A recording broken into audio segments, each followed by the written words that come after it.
بسم اللہ الرحمن الرحیم اللہم صلی علی سیدنا و مولانا محمد وعلی آلہ وصحبہ وبارک وسلم۔ السلام علیکم دوستان محترم، امید ہے کہ آپ سب خیریت سے ہوں گے۔ جناب رسول اللہ محمد مصطفیٰ صلی اللہ علیہ وآلہ وسلم کی ذات طیبہ کے حوالے سے ہم جس گوشے پر بھی توجہ دیں، حضور علیہ الصلوۃ والسلام کی ذات مطہرہ کے جس زاویے پر جس پہلو پر ہم نگاہ ڈالیں تو ہمیں پتہ چلتا ہے کہ آقا علیہ الصلوۃ والسلام ہر گوشے میں بے مثل و بے مثال ہیں۔ حضور علیہ الصلوۃ والسلام کی ذات مطہرہ افق عالم میں وہ بے مثل ستارے کی مانند لگتی ہے کہ جس کو آج تک نہ کبھی کوئی چھو پایا ہے اور نہ ہی کوئی اس درجے تک کبھی کوئی پہنچ پائے گا۔ مخلوق میں اللہ رب العزت نے حضور علیہ الصلوۃ والسلام کو بے مثل اور بے مثال مقام سے نوازا،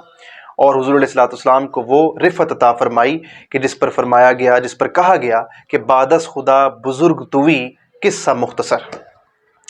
اس نشست میں ہم حضور صلی اللہ علیہ وآلہ وسلم کی ذات طیبہ کا وہ گوشہ اس پر بات کریں گے کہ جس کو تاریخ میں بہت کم ڈسکس کیا گیا ہے، اور ہمارے سوشل میڈیا پر بھی اسپیشلی بہت کم اس کو مینشن کیا جاتا ہے۔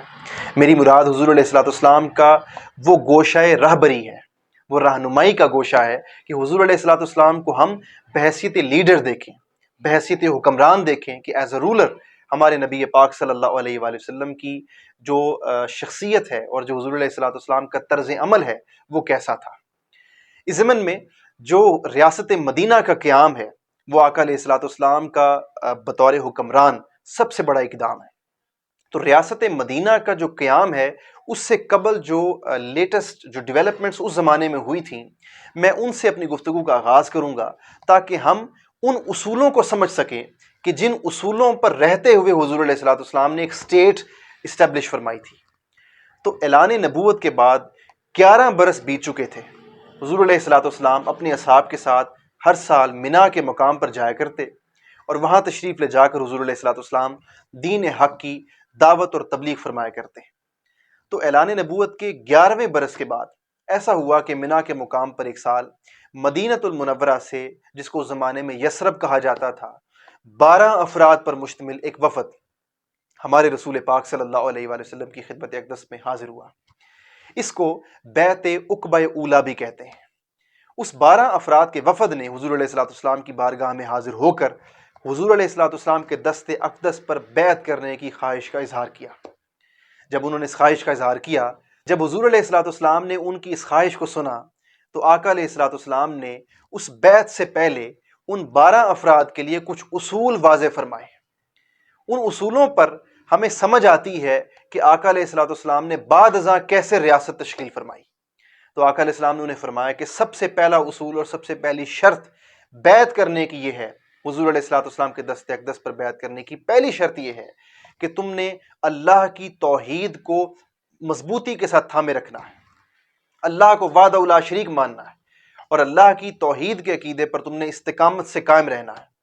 یعنی آقا علیہ الصلوۃ والسلام نے اس پہلی شرط کے ذریعے مدینۃ المنورہ یعنی یثرب سے آئے ان 12 لوگوں کو انڈیویجول ان کی شخصیت کو سنوارنے کا راستہ انہیں دکھایا کہ جب وہ توحید پر استقامت اختیار کر جائیں گے تو پھر واپس جا کر اپنے معاشرے میں کسی جھوٹے خدا کے آگے نہیں جھکیں گے، وہ کسی جھوٹے بت کے آگے، وہ کسی جھوٹے خدا کے آگے وہ اس کی غلامی اختیار نہیں کریں گے۔ تو یہ جو عقیدہ توحید ہے یہ ان کو شخصی آزادی دے گا۔ تو پہلا پوائنٹ تو یہ واضح فرمایا۔ اس کے بعد حضور علیہ الصلوۃ والسلام نے دوسرا نقطہ اور دوسرا اصول ان کے لیے واضح فرمایا کہ تم چوری نہیں کرو گے۔ چوری نہ کرنا، یہ واضح طور پر حضور علیہ الصلوۃ والسلام نے ان کو فائنینشیل سیکیورٹی کا کانسیپٹ دیا کہ تم اپنی سوسائٹی میں لوگوں کو ان کے مال و دولت سے محروم نہ کرو۔ پھر تیسرا اصول دیا کہ تم بدکاری نہیں کرو گے۔ بدکاری نہیں کرو گے اس کا مطلب یہ ہوا کہ تم دوسروں کی عزت کے ساتھ نہیں کھیلو گے، سوسائٹی میں اپنے معاشرے میں دوسروں کی عزت کا خیال رکھو گے، دوسروں کی آبرو کا خیال رکھو گے۔ یہ پہلے 3 اصول ہمیں واضح کرتے ہیں کہ آقا علیہ الصلوۃ والسلام ایک ایسا معاشرہ قائم کرنے جا رہے ہیں کہ جو آنے والی انسانیت کے لیے آئیڈیل سوسائٹی ہوا کرے گی۔ تو توحید کا اصول دیا، پھر ساتھ چوری کرنے سے باز کر دیا، عزت و آبرو کو لوٹنے سے باز کر دیا، پھر چوتھا اصول دیا کہ تم اپنی اولاد کو قتل نہیں کرو گے، اور خاص کر اپنی بچیوں کو قتل نہیں کرو گے۔ اس زمانے میں کہ جب بچیوں کو پیدا ہوتے ہی زندہ درگور کر دیا جاتا تھا، آقا علیہ الصلوۃ والسلام کا یہ اصول دینا واضح طور پر اس بات پر دلالت کرتا ہے کہ ہمارے آقا ایک بہترین معاشرے کا خواب رکھتے ہیں۔ پھر اس کے بعد پانچواں اصول دیا کہ تم کسی پر جھوٹی تہمت نہیں لگاؤ گے۔ یعنی اس زمانے میں کہ جب کسی کو زندہ رکھنا اس کی زندگی کی بھی کوئی وقت نہیں تھی، قبائل کے درمیان جنگیں ہو جاتی تھیں، کسی کی زندگی کی کوئی حیثیت نہیں تھی، اس زمانے میں حضور علیہ الصلوۃ والسلام ایک دوسرے کی عزت کا، ایک دوسرے کی ریپوٹیشن کا، ایک دوسرے کی گڈ ول اور ساکھ کا خیال رکھنے کا ہمیں اس کا میسج دے رہے تھے۔ پھر اس کے بعد چھٹا اصول یہ دیا کہ جب تم کسی پر جھوٹی تہمت نہیں لگاؤ تو ساتھ ہی ساتھ کسی کی بیک بائٹنگ مت کرو، کسی کی غیر موجودگی میں چغلی مت کرو، غیبت مت کرو،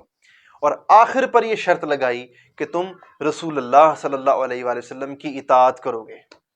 تو یہاں سے اندازہ لگائیے کہ حضور علیہ الصلوۃ والسلام نے پہلے جو افراد آئے یثرب سے مدینۃ المنورہ سے 12 افراد پر مشتمل جو وفد آیا، اس پہلے وفد کے لیے یہ گولڈن پرنسپلز حضور علیہ الصلوۃ والسلام نے اسٹیبلش کر دیے اور واضح فرما دیا کہ آنے والا جو دور ہے وہ ان اصولوں پر قائم ہوگا۔ تو یہاں سے ہمیں ریاست مدینہ کے بہترین پرنسپلز وہ ڈرائیو ہوتے ہیں۔ پھر اس کے بعد ہم سب جانتے ہیں کہ جب حضور علیہ الصلوۃ والسلام ہجرت مدینہ کے بعد مدینۃ المنورہ پہنچے، تشریف فرما ہوئے، تو آقا علیہ الصلوۃ والسلام نے پہلے سے موجود جو مدینۃ المنورہ کے مسلمان تھے ان کو آنے والے مہاجرین کی مدد کرنے کی غرض سے، چونکہ عربی زبان میں مدد کو نصر کہتے ہیں، ہم نصر من اللہ و فتح قریب پڑھتے ہیں اکثر، تو نصر کا معنی ہے مدد کرنا، تو نصر سے انصار کا لقب دیا حضور علیہ الصلوۃ والسلام نے مدینۃ المنورہ کے پہلے سے موجود مسلمانوں کو۔ اور پھر ہم سب جانتے ہیں کہ مہاجرین اور انصار کے درمیان مواخات قائم فرما دیا۔ اللہ رب العزت نے سورہ آل عمران کی آیت نمبر 103 میں واضح فرمایا کہ تم لوگ تو آپس میں اتنا جھگڑا کرتے تھے کہ نفرتوں میں بہت حدیں کراس کر چکے تھے، مگر پھر کیا ہوا کہ ہم نے اپنے رسول صلی اللہ علیہ وآلہ وسلم کے ذریعے تمہیں باہمی محبت اور الفت کی نعمت سے نوازا۔ اللہ تعالیٰ ارشاد فرماتا ہے فاعوذ باللہ من الشیطان الرجیم بسم اللہ الرحمن الرحیم وَاذْكُرُوا نِعْمَةَ اللَّهِ عَلَيْكُمْ اِذْ كُنْتُمْ أَعْدَاءً فَأَلَّفَ بَيْنَ قُلُوبِكُمْ، سو اس نے تمہارے دلوں میں نفرتوں کو نکال کر باہمی محبت پیدا کر دی۔ سو مواخات کے ذریعے حضور علیہ الصلوۃ والسلام نے میوچول کو ایگزسٹنس، آپس میں پیار اور محبت سے معاشرے کو قائم رکھنے کا اصول واضح فرمایا۔ اس کے بعد پھر ہم سب جانتے ہیں کہ حضور علیہ الصلوۃ والسلام نے مدینۃ المنورہ کی جو دوسری اقوام تھیں، خاص کر جو یہودی تھے، ان کے ساتھ ایک چارٹر کریٹ فرمایا، ایک معاہدہ تشکیل دیا، جس کو ہم میثاق مدینہ کہتے ہیں، جس کو معاہدہ بھی کہتے ہیں، جس کو الوثیقہ بھی کہتے ہیں۔ اور یہاں پر آپ لوگوں کے لیے بڑی حیرت ہوگی اس بات میں کہ جو یورپین آتھرز ہیں، جو رائٹرز ہیں، اور خاص کر جو اورینٹلسٹس ہیں، ان سب نے میثاق مدینہ کو تاریخ انسانی کا باقاعدہ میمورنڈم اور باقاعدہ چارٹر ڈکلیئر کیا ہے، جن میں آپ پڑھیے تو آپ کو آر بی سارجنٹ کا نام ملتا ہے، آپ کو منٹگمری واٹ کا نام ملتا ہے، آپ کو مائیکل لیکرڈ کا نام ملتا ہے۔ یہ وہ لوگ ہیں، مائیکل لیکرڈ جوش آتھر تھا، اس نے تاریخ انسانی میں سب سے پہلا کانسٹیٹیوشن میثاق مدینہ کو قرار دیا ہے۔ وہ کہتا ہے کہ مسلمانوں کے پیغمبر صلی اللہ علیہ وآلہ وسلم نے ریاست مدینہ کے قیام پر جو میثاق مدینہ کریٹ کیا، وہ اس تاریخ انسانی میں سب سے پہلا چارٹر اور سب سے پہلا آئین ہے، باضابطہ تحریری آئین ہے۔ یہاں پر ہم سب لوگوں کے لیے یہ بھی حیرت کی بات ہوگی کہ جو یو ایس کا کانسٹیٹیوشن ہے، امریکہ کا آئین، جس کو دنیا کا نہایت ہی سویلائزڈ آئین سمجھا جاتا ہے، بڑا ڈیولپڈ آئین سمجھا جاتا ہے، ڈیولپڈ کانسٹیٹیوشن، تو اس کانسٹیٹیوشن کے جو آرٹیکلز ہیں ان کی تعداد ہے 27، جبکہ امریکن کانسٹیٹیوشن میں جو ورڈز کی تعداد ہے وہ ہے 7000۔ پھر اس کے بعد ہم اگر آسٹریلین کانسٹیٹیوشن کی مثال لیں تو آسٹریلین کانسٹیٹیوشن جو ہے یہ 146 آرٹیکلز پر مشتمل ہے، جبکہ اس میں ورڈنگ ہے 21,035۔ پھر اس کے بعد اگر ہم جرمن کانسٹیٹیوشن کو دیکھیں تو جرمن کانسٹیٹیوشن بھی یورپ میں ایک بہت بڑے کانسٹیٹیوشن کی حیثیت رکھتا ہے، ایک ترقی یافتہ ملک کے آئین کی حیثیت رکھتا ہے۔ تو جرمن کانسٹیٹیوشن کے جو آرٹیکلز ہیں ان کی تعداد ہے 121، جبکہ جرمن آئین میں جو الفاظ کی تعداد ہے وہ ہے 29,870۔ اس کے بعد اگر ہم چارٹر آف مدینہ پر آتے ہیں، یہ کانسٹیٹیوشن آف مدینہ پر آتے ہیں، تو اس کانسٹیٹیوشن میں جو آرٹیکلز کی تعداد ہے وہ ہے 63، جبکہ الفاظ ہیں 750۔ اس کانسٹیٹیوشن آف مدینہ کو جو ہسٹورینز ہیں یورپ کے، انہوں نے کسی نے اس کو چارٹر آف پیس کہا، کسی نے اس کو ٹریٹی آف پیس اینڈ لو کہا، کسی نے اس کو treaty of peace and friendship کہا، کسی نے اس کو ٹریٹی آف میوچول کو ایگزسٹنس، ٹریٹی آف پیسفل کو ایگزسٹنس کہا۔ یعنی کہ ہر کسی نے اس کو اپنے اپنے اینگل سے دیکھا اور ہر ایک نے اس کو بے مثال آئین اور بے مثال چارٹر کہا۔ تو اپنی آنے والی نشست میں ہم انشاءاللہ العزیز یہاں سے اپنی گفتگو کو کنٹینیو کریں گے اور چارٹر آف مدینہ کی روشنی میں ہم دیکھیں گے کہ حضور علیہ الصلوۃ والسلام نے ریاست مدینہ کے کون سے وہ گولڈن پرنسپلز اسٹیبلش کیے کہ جن کے بعد ایک بے مثال اور تاریخی معاشرہ جس کو پھر پوری دنیا نے دیکھا اور آج تک وہ ہمارے لیے قابل مثال ہے۔ اگلی نشست تک کے لیے اجازت دیجیے۔ والسلام علیکم ورحمۃ اللہ۔